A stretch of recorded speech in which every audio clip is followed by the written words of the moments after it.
Diz assim: mas de fato, Cristo ressuscitou dentre os mortos, sendo ele as primícias dos que dormem. Visto que a morte veio por um homem, também por um homem veio a ressurreição dos mortos. Porque assim como em Adão todos morrem, assim também todos serão vivificados em Cristo. Cada um, porém, por sua própria ordem. Cristo, as primícias. Depois, os que são de Cristo, na sua vinda. E então virá o fim, quando ele entregar o reino ao Deus e Pai, quando houver destruído todo o principado, bem como toda potestade e poder, porque convém que ele reine até que haja posto todos os inimigos debaixo dos pés. O último inimigo a ser destruído é a morte. Porque todas as coisas sujeitou debaixo dos seus pés. E quando diz que todas as coisas lhe estão sujeitas, certamente exclui aquele que tudo lhe subordinou. Quando, porém, todas as coisas lhe estiverem sujeitas, então o próprio Filho também se sujeitará àquele que todas as coisas lhe sujeitou, para que Deus seja tudo em todos. De outra maneira, que farão os que se batizam por causa dos mortos? Se absolutamente os mortos não ressuscitam, por que se batizam por causa deles? E porque também nós nos expomos a perigos a toda hora, dia após dia morro. Eu protesto, irmãos, pela glória que temos em vós outros, em Cristo Jesus, nosso Senhor, se como homem lutei em Éfeso com feras, que me aproveita isso? Se os mortos não ressuscitam, comamos e bebamos, que amanhã morreremos. Não vos enganeis, as más conversações corrompem os bons costumes. Tornai-vos à sobriedade como é justo, e não pequeis, porque alguns ainda não têm conhecimento de Deus. Isso digo para a vergonha vossa. Versículo 30, não é isso? E porque também nós nos expomos a perigos, foi o que nós lemos, já lemos. Foi até o 30 aí. Muito bem, o que nós falamos sobre a ressurreição? Primeira afirmativa. É uma doutrina, gente, que a gente precisa continuar crendo até o fim da nossa vida. Se é uma coisa que não muda na mensagem da salvação, é acreditar que os mortos vão ressuscitar. Por exemplo, aqui na nossa igreja, nós batizamos por aspersão, água jogando na cabeça. Nos batistas, o Assembleia de Deus, através da imersão, mergulhando. São formas de batismo nas quais a Bíblia não prescreve a maneira exata, se é por aspersão, por imersão, por barrunfa, de jogar água na pessoa. E não importa, não é dito ali na Escritura. Tem de ser com água, em nome do Pai, do Filho e do Espírito Santo. Mas a ressurreição dos mortos é uma doutrina que deve ser da presbiteriana, da batista, da metodista, da assembleia, ou qualquer igreja que verdadeiramente é uma igreja de Cristo. Tem de acreditar que todos os mortos vão ressuscitar. A segunda verdade que nós falamos é que a ressurreição dos mortos faz então parte da essência do evangelho. Quando os apóstolos pregavam a mensagem da salvação, falavam da morte, na morte de Jesus e da sua ressurreição. Nunca falou só exclusivamente da morte e ressurreição. Falamos ainda que a ressurreição dos mortos, se for negada, se a pessoa disser assim, eu não acredito que os mortos todos vão ressuscitar. Eu não acredito nisso. Se a pessoa fizer esta afirmação, ela está dizendo também que Cristo não ressuscitou. Uma anula a outra, tanto a de Cristo quanto a dos mortos. É preciso crer nas duas, tanto na ressurreição de todos os mortos, como na ressurreição de Cristo. E aí, na última vez que nós falamos, ele fala dos efeitos prejudiciais à vida cristã se Cristo não ressuscitou. Por exemplo, se Cristo não ressuscitou, não se deve pregar. Se Cristo não ressuscitou, não se deve crer. Se Cristo não ressuscitou, nossos pecados continuam sobre nós. Se Cristo não ressuscitou, é inútil estar aqui na igreja. Nós estamos perdendo tempo. Lembra que o pastor falou que a vida de uma mulher é até 80 anos. Então, pouco tempo a gente tem. O homem de 74. Então, se a gente não aproveitar ao máximo a vida, vamos morrer e vai acabar. Mas nós não acreditamos nisso. Nós acreditamos que os mortos vão ressuscitar, por isso nós estamos nos dedicando aqui ao Senhor Jesus Cristo. E agora eu vou entrar na nova afirmativa para a gente ir entender mais acuradamente sobre a ressurreição dos mortos. Então, em quinto lugar, a ressurreição dos mortos é precedida pela ressurreição de Cristo. Vamos ler? Mas, de fato, Cristo ressuscitou dentre os mortos, sendo ele as primícias dos que dormem. Então, ele fala aqui nessa afirmativa que a sequência da ressurreição é esta. Primeiro Jesus, depois os de Cristo. Primeiro quem ressuscita é Jesus. Num tempo oportuno, todos os mortos, então, vão ressuscitar.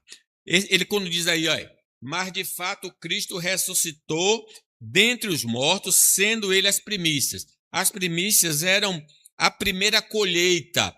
Quando lá em Israel o povo fazia a primeira colheita, que era no período da Páscoa, eles até consagravam a Deus.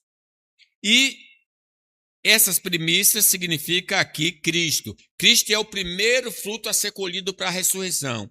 E nós seremos colhidos no Pentecoste. No Pentecoste, lá em Israel, 50 dias depois da Páscoa, era o último dia da colheita e o povo também adorava a Deus. Então, quem ressuscitou primeiro?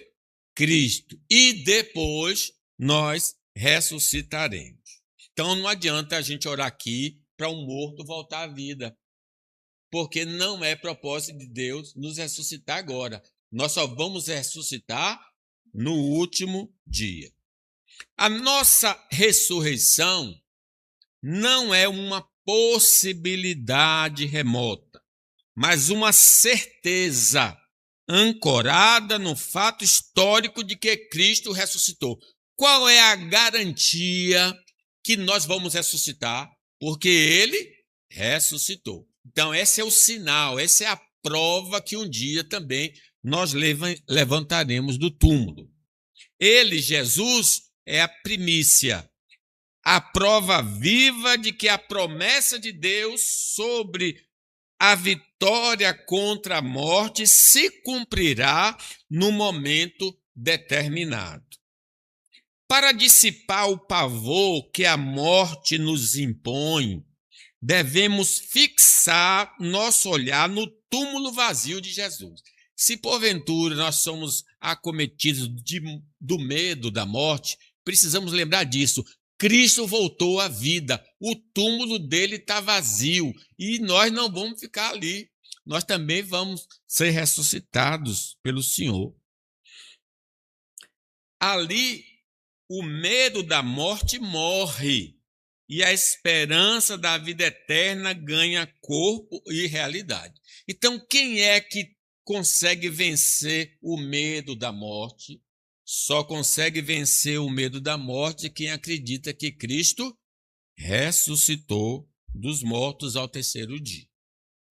A ressurreição de Jesus não foi um simples retorno à vida anterior, como ocorreu com Lázaro, que mais tarde voltaria a morrer. Por exemplo, é diferente de todas as ressurreições do Antigo e do Novo Testamento.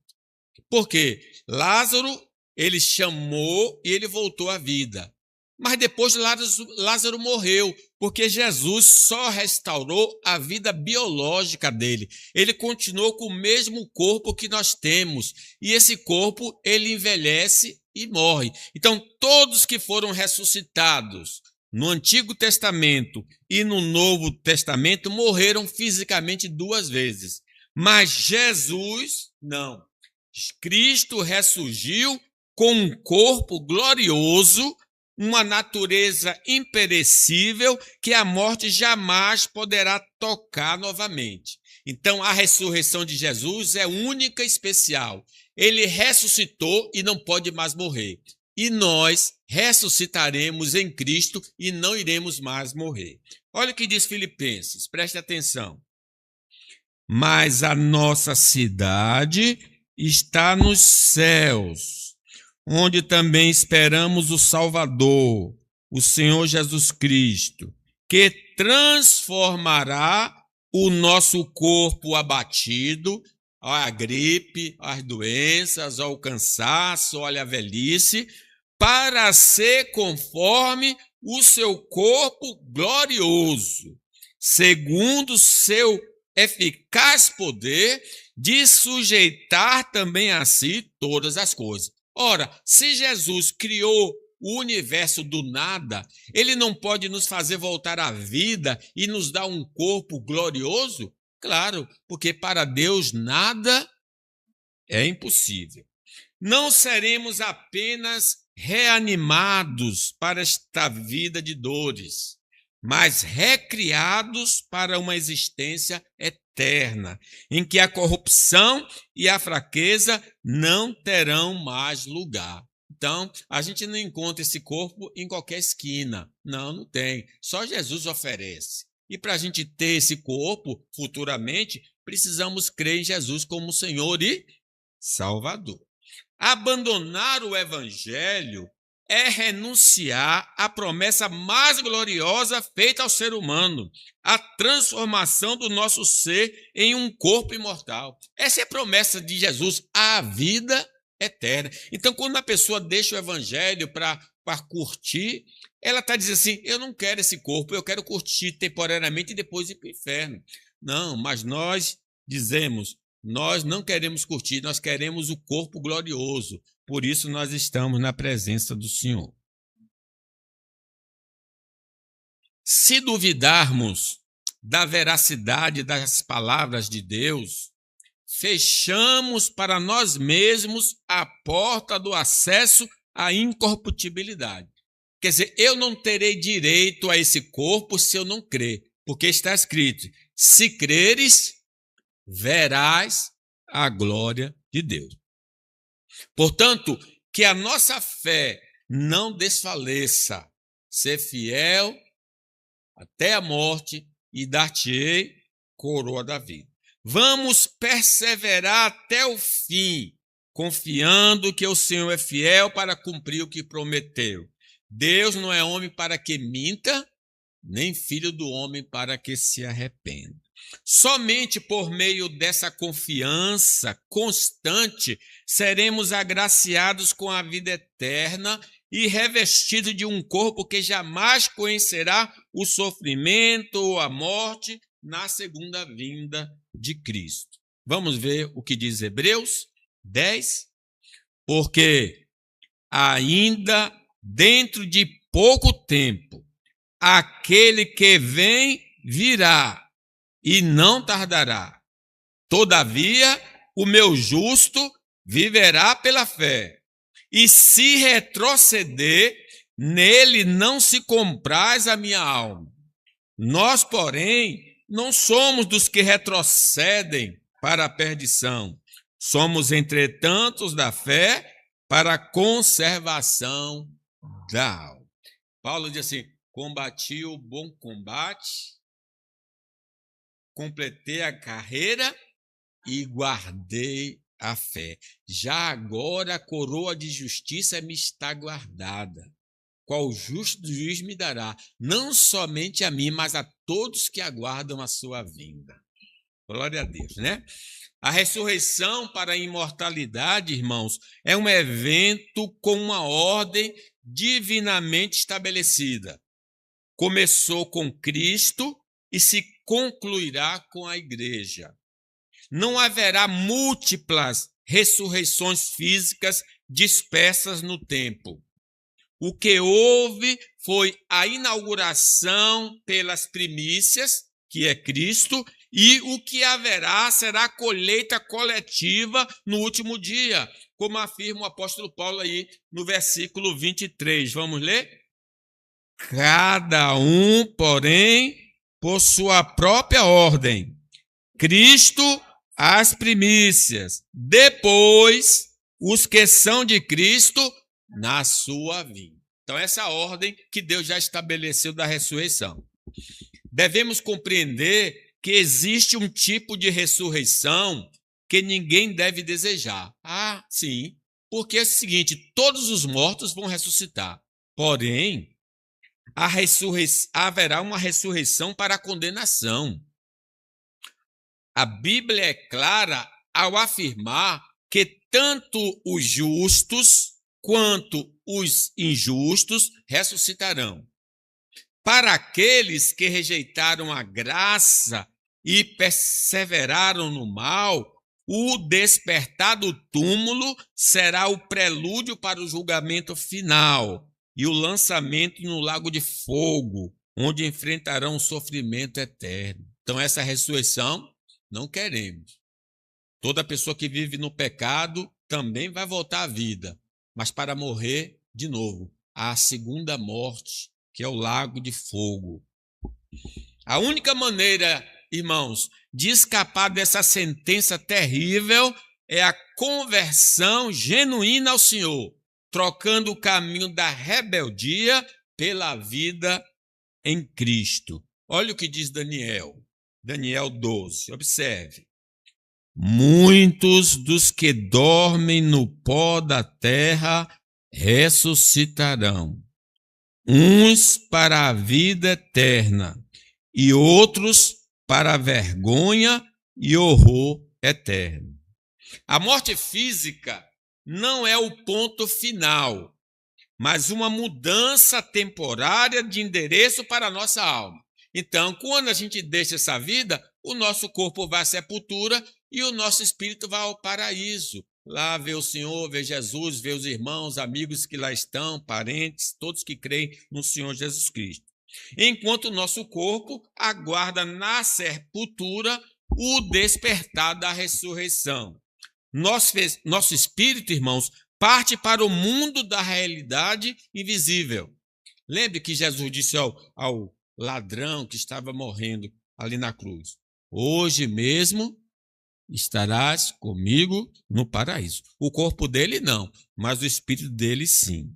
Então ele está no estado de desencarnado até o último dia. Lá deixaremos de andar por fé, só em espírito, para andar por vista, passando a conviver diretamente com Deus, com seus anjos e com a Assembleia dos Santos que nos precederam. Então lá vai ser um acampamento muito longo, né? Até o retorno de Cristo, nós vamos estar nesse lugar que Paulo disse que é incomparavelmente melhor. É um período de descanso e comunhão consciente em que a realidade do reino de Deus se torna o nosso novo lar. Lembremos, irmãos, que Paulo, mesmo vivo, disse: eu conheço um homem que foi até o terceiro céu e ouviu palavras que ele não pode revelar. Então, em vida, ele foi a esse lugar. Mas lá estão todos aqueles que já partiram desta vida, que creram em Jesus. Sexto lugar, a ressurreição dos mortos é uma ação do Senhor Jesus Cristo. Quem é que vai fazer os mortos voltarem à vida? Vamos ler o versículo 21. Comigo. Visto também por um homem veio a ressurreição. Presta atenção. Quando ele diz aí, visto que a morte veio por um homem, está se referindo a Adão. Deus fez um acordo com Adão. No dia em que você comer da árvore da ciência, do fruto da árvore da ciência do bem e do mal, você vai morrer. Então Deus fez uma aliança. Adão, através de Eva, comeu do fruto. Aí o Senhor disse, tu és pó e ao pó voltará. A palavra de Deus chega a dizer que por Adão entrou o pecado no mundo. Pelo pecado, a morte. A morte passou a todos os homens, por isso todos pecaram. Então, quem nos levou à morte foi o nosso pai Adão. Agora, quem vai nos levar à ressurreição? Observe a segunda parte do versículo. Também por um homem, agora é Jesus, Deus homem, veio a ressurreição dos mortos. Então, Adão nos legou a herança da morte e Cristo está nos oferecendo a vida, a ressurreição. A morte, como eu disse, entrou no mundo como uma sentença judicial após a desobediência de nossos pais no Éden. Eva comeu primeiro, deu seu marido e ele também comeu. O que era para ser um jardim de vida tornou-se o cenário da nossa queda e, como herdeiros de Adão, todos nascemos sob o peso dessa maldição. Nós somos pessoas em Adão amaldiçoadas. Amaldiçoadas, somos debaixo do castigo porque desobedecemos a Deus. Os pecados atuais que cometemos comprovam que somos pecadores. Contudo, a história humana não termina na sepultura. Graças à infinita misericórdia de Deus, Jesus veio como um novo representante da humanidade. Diz assim, Deus amou o mundo de tal maneira que deu seu Filho unigênito, para que todo aquele que nele crê não pereça, mas tenha a vida eterna.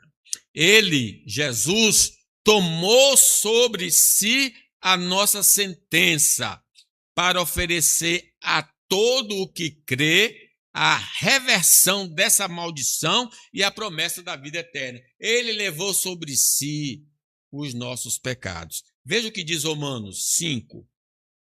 Pois, assim como por uma só ofensa veio o juízo sobre todos os homens para a condenação, assim também, por um só ato de justiça, veio a graça sobre todos os homens para a justificação que dá vida.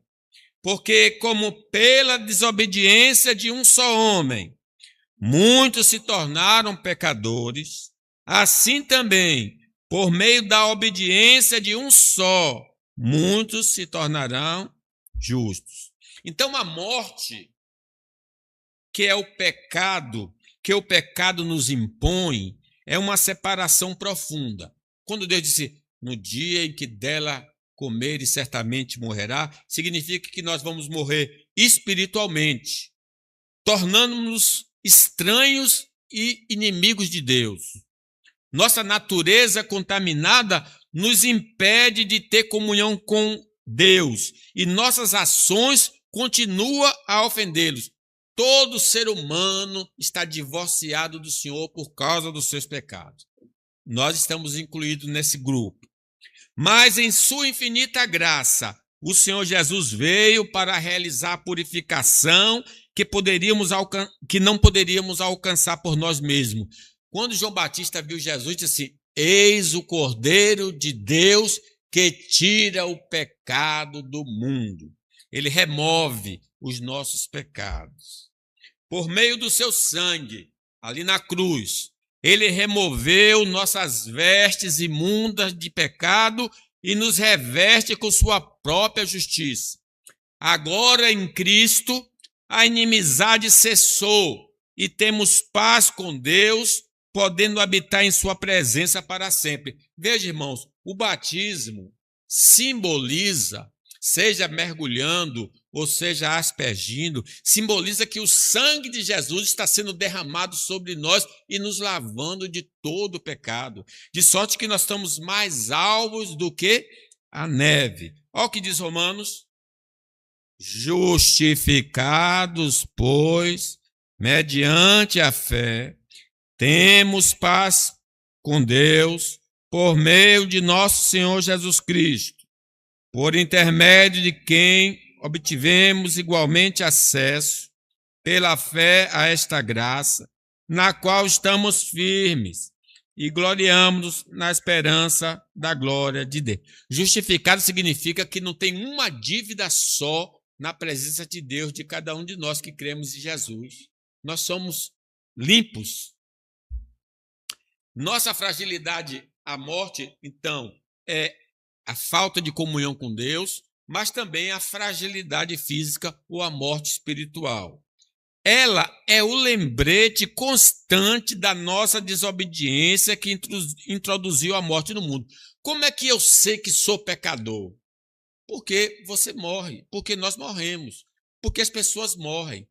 Porque diz o Senhor, no dia em que dela comeres, certamente morrerás. Por isso que a gente não quer morrer, porque Deus não nos fez para morrer. Nós morremos por causa da nossa desobediência.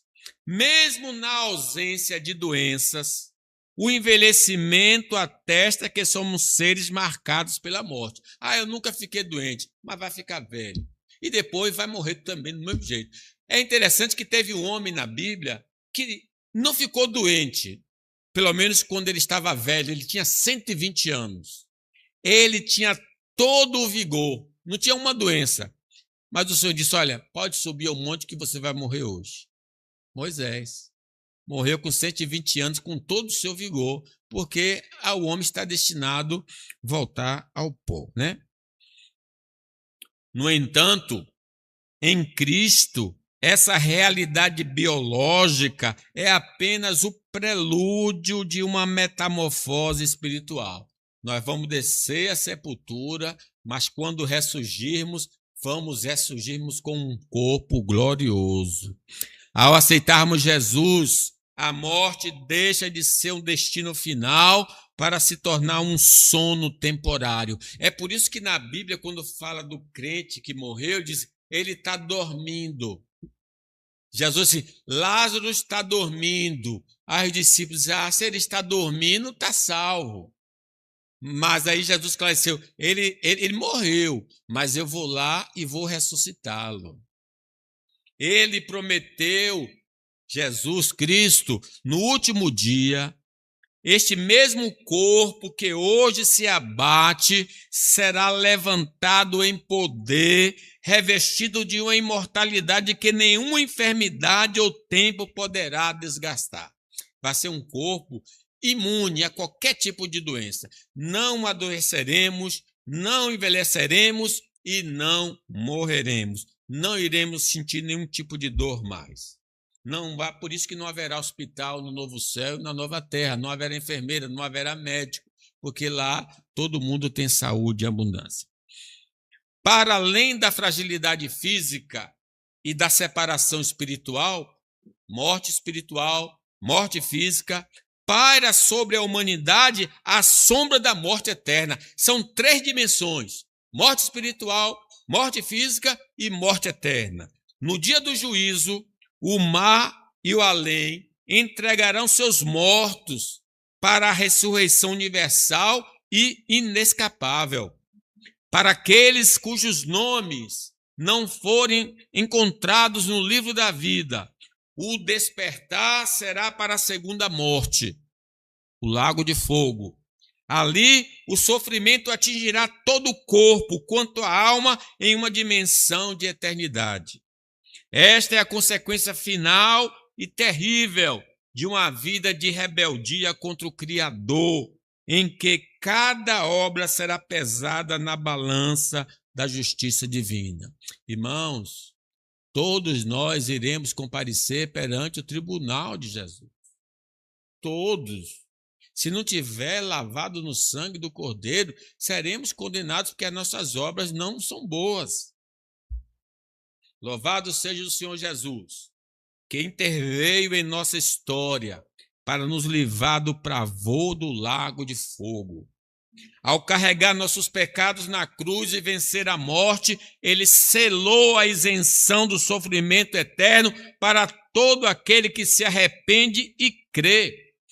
Quem crê não é condenado, mas quem não crê já está condenado, porquanto não crê no nome do unigênito Filho de Deus. A ressurreição de Cristo é a nossa carta de alforria. Como afirma o apóstolo Paulo, para os que estão em Jesus, nenhuma condenação há. Esta decisão é pessoal e urgente. O marido não pode decidir pela esposa, a esposa não pode pelo marido, os pais não podem pelo filho, o filho não pode pelo pai. Cada um dará conta de si mesmo a Deus. Hoje, agora, é o momento de fugir da sentença eterna e correr para os braços do Redentor, onde as mansões celestiais nos aguardam como o nosso verdadeiro lar. Ele mesmo disse: vinde a mim, todos que estáis cansados e sobrecarregados, e eu vos aliviarei.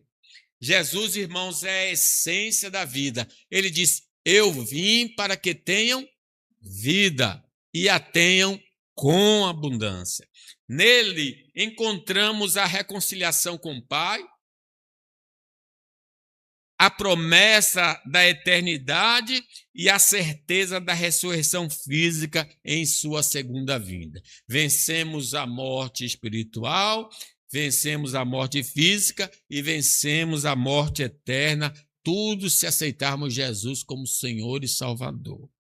O nosso serviço ao Senhor não é um fardo, estar na igreja, ou ler, ou orar, ou fazer qualquer outra coisa, mas uma resposta de gratidão àquele que nos tirou da morte e nos concedeu vida em abundância. Que darei ao Senhor por todos os seus benefícios para comigo. Que cada ato de nossa existência seja um reflexo desta vida plena, servindo com alegria ao Deus que venceu o túmulo e nos chamou para reinar com ele para sempre. Sétima afirmativa. Vamos ler aí? Lê aí, por favor, todo mundo. A ressurreição será daqueles que estão em Cristo. Vamos ler?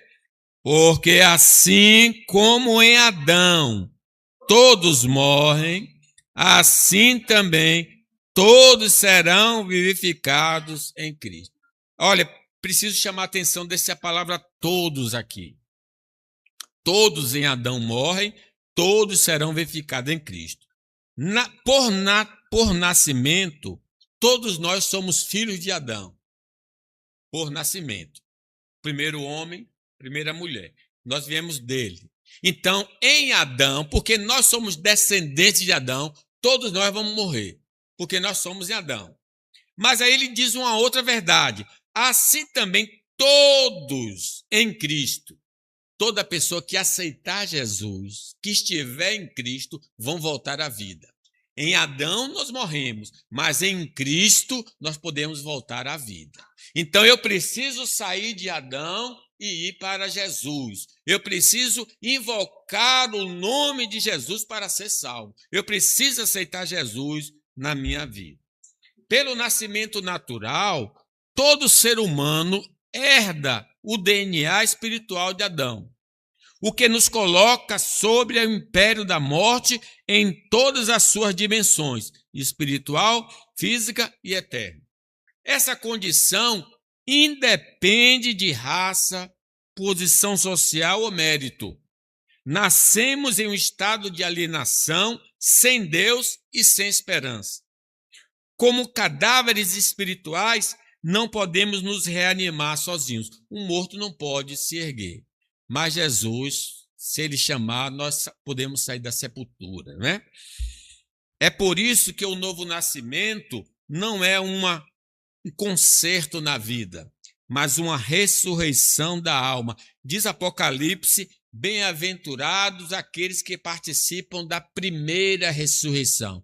Que primeira ressurreição é essa? A espiritual. Estávamos mortos em delitos e pecados, mas Deus nos ressuscitou espiritualmente. Somente a rica misericórdia de Deus, que nos dá vida juntamente com Cristo, pode romper essa condenação hereditária e nos salvar pela graça. O tempo de transformação, o tempo de transformar o nosso destino eterno é agora. Essa janela de oportunidade abre-se no nascimento e fecha-se no instante da morte. Então, qual é o tempo que Deus me dá para eu ter chance de aceitar Jesus? Desde o dia que nasci até o dia que vou partir, eu tenho a chance de invocar o nome do Senhor para me salvar. Se eu não tomar uma decisão nesse período de tempo, acabou a minha oportunidade.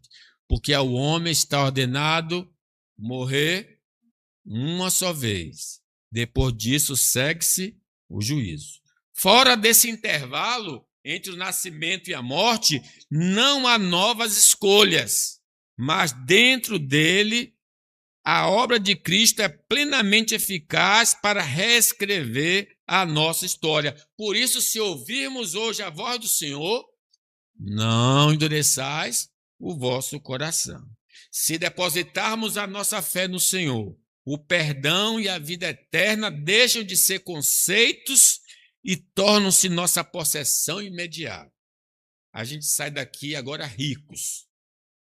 A salvação está ao alcance de todos, porque quem invocar o nome do Senhor será salvo. Mas exige uma decisão pessoal, enquanto o relógio da vida ainda marca as horas da graça. O que diz Jesus e registrou João. Vamos ler?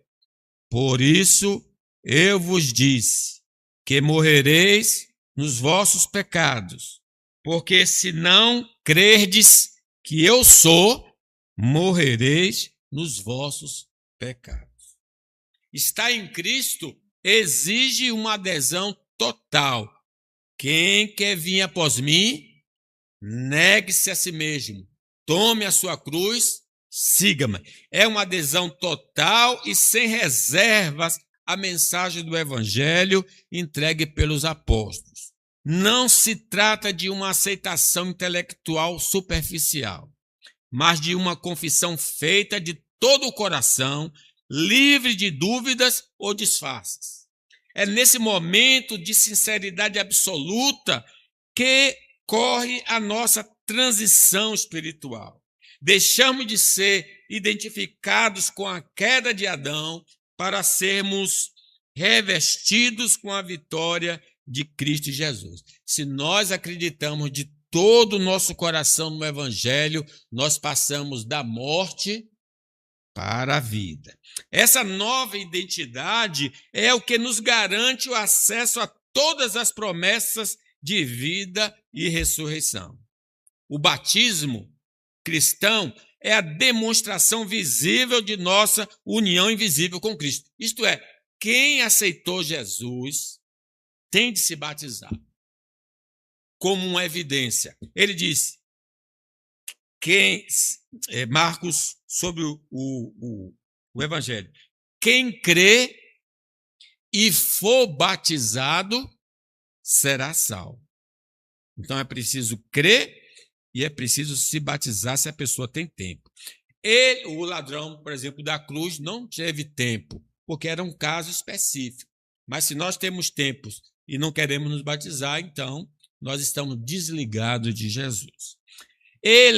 O batismo, simboliza o novo nascimento e a nossa adoção em uma nova família espiritual.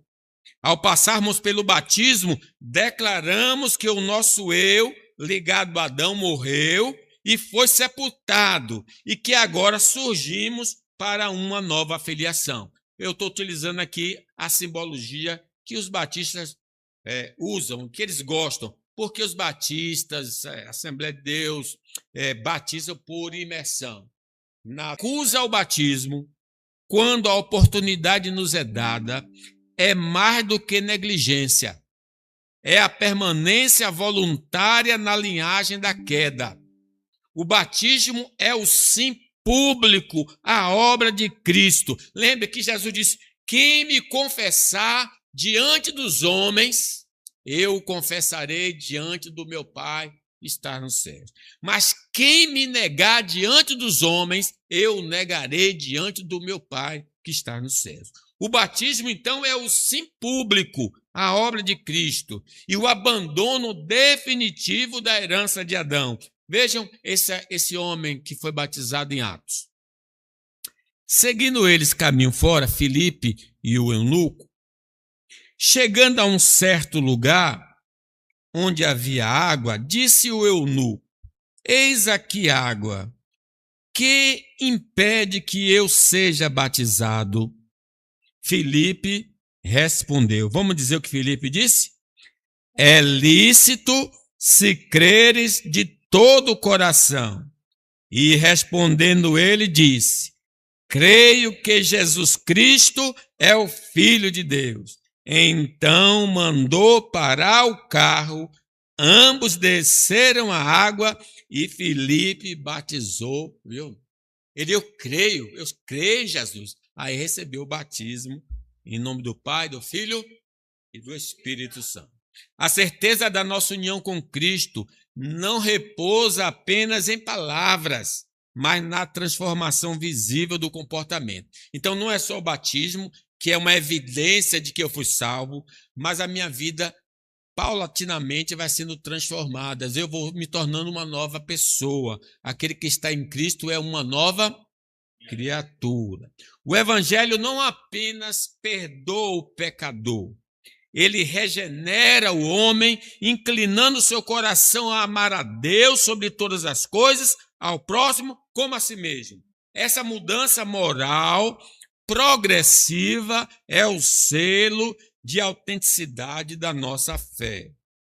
Como ensina o apóstolo João, o amor pelos irmãos é a prova inequívoca de que já passamos da morte para a vida. Sem essa evidência, a pretensão de espiritualidade permanece vazia sob o domínio da morte. Então, se a pessoa diz que é salva e odeia seu irmão, essa pessoa não é salva ainda.